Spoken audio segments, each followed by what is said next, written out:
Tout au long de son ministère sur terre, le Seigneur Jésus-Christ a marché avec ses disciples. Ils ont vécu ensemble pendant plus de 3 ans et demi. D'ailleurs, ils étaient témoins lorsqu'ils pouvaient transformer l'eau en vin. Ils étaient témoins du fait que les aveugles pouvaient voir à nouveau. Ils ont été témoins du fait que juste avec 5 pains et 2 poissons, le Seigneur Jésus-Christ a pu nourrir plus de 5000 personnes. D'ailleurs, ils ont été témoins lorsque Jésus-Christ a eu à ressusciter plusieurs morts. C'est vrai qu'ils ont été témoins, mais ils ne le connaissaient pas. Connais-tu Jésus-Christ?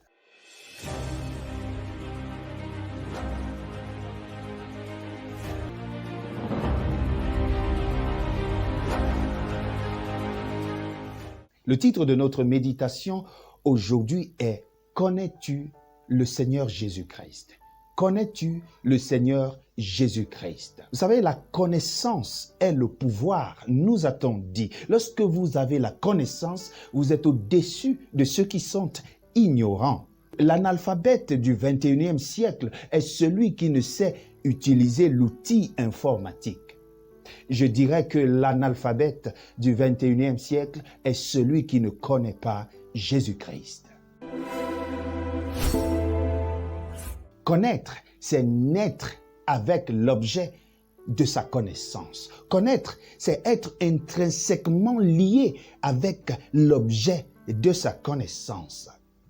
C'est pour cela que le Seigneur pouvait dire à Nicodème, il faudrait que tu naisses de nouveau. Parce que lorsqu'on naît de nouveau, on connaît qui est Jésus-Christ, on connaît qui est Dieu et désormais, on marche selon ses principes. Vous savez, les fils de Zébédée, Jacques et Jean, sont venus voir Jésus-Christ et lui ont dit, Seigneur, lorsque tu seras dans ta gloire, puisses-tu nous permettre d'être l'un à ta gauche et l'autre à ta droite. Vous savez, Jean et Jacques avaient un business plan. Ils savaient que tout le temps qu'ils passaient aux côtés de Jésus devait être rentable. En d'autres termes, ils avaient déjà le business plan et étaient dans l'investissement. Et comme dans tout investissement, il faut un retour sur investissement. Ils sont donc venus voir le propriétaire pour lui dire « Souviens-toi de nous en nous mettant tout à côté de toi ». Combien de chrétiens aujourd'hui vont à l'église avec des business plans? Combien de chrétiens aujourd'hui vont à l'église pour investir dans l'espoir d'avoir un retour sur investissement? Connaissez-vous celui que vous servez? Combien de chrétiens aujourd'hui donnent des dîmes, des offrandes, sont actifs à l'église parce qu'ils veulent avoir des positions à la gauche et à la droite du pasteur? Parce qu'ils veulent être ceux qui se mettent devant pour parler. Connaissez-vous qui est Jésus-Christ? Jésus répondra aux fils de Zébédée, « Vous ne savez pas ce que vous demandez. » La question, je nous la pose aujourd'hui. Quel est notre vœu? Connaissons-nous Jésus-Christ? La Bible dit dans le livre de Jean, chapitre 17, le verset 3, il est écrit, « Or, la vie éternelle, c'est qu'ils te connaissent, toi le seul vrai Dieu et celui que tu as envoyé, Jésus-Christ. » La connaissance de Jésus-Christ nous donne la vie éternelle. Lorsque nous connaissons Jésus-Christ, nous savons comment marcher avec lui. Et le connaître, c'est de pouvoir accepter qu'il soit notre Seigneur. Non seulement notre Sauveur, mais également notre Seigneur. Vous savez, Judas a pensé connaître Jésus-Christ lorsqu'il allait le trahir. Il était sûr que le Seigneur Jésus-Christ, lui qui a eu à ressusciter les morts, à guérir les malades, ne pouvait jamais être manipulé, tué et maltraité comme il a été. Judas ne connaissait pas Jésus-Christ.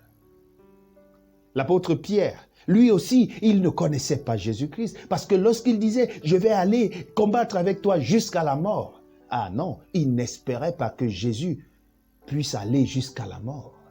Il savait que Jésus était tout puissant pour pouvoir se sortir de toute situation.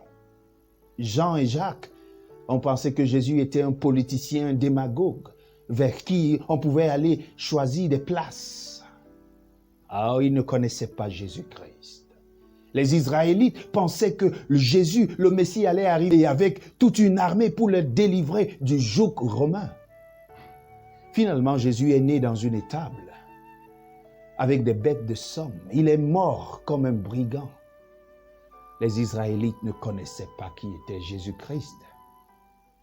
Connais-tu qui est Jésus-Christ?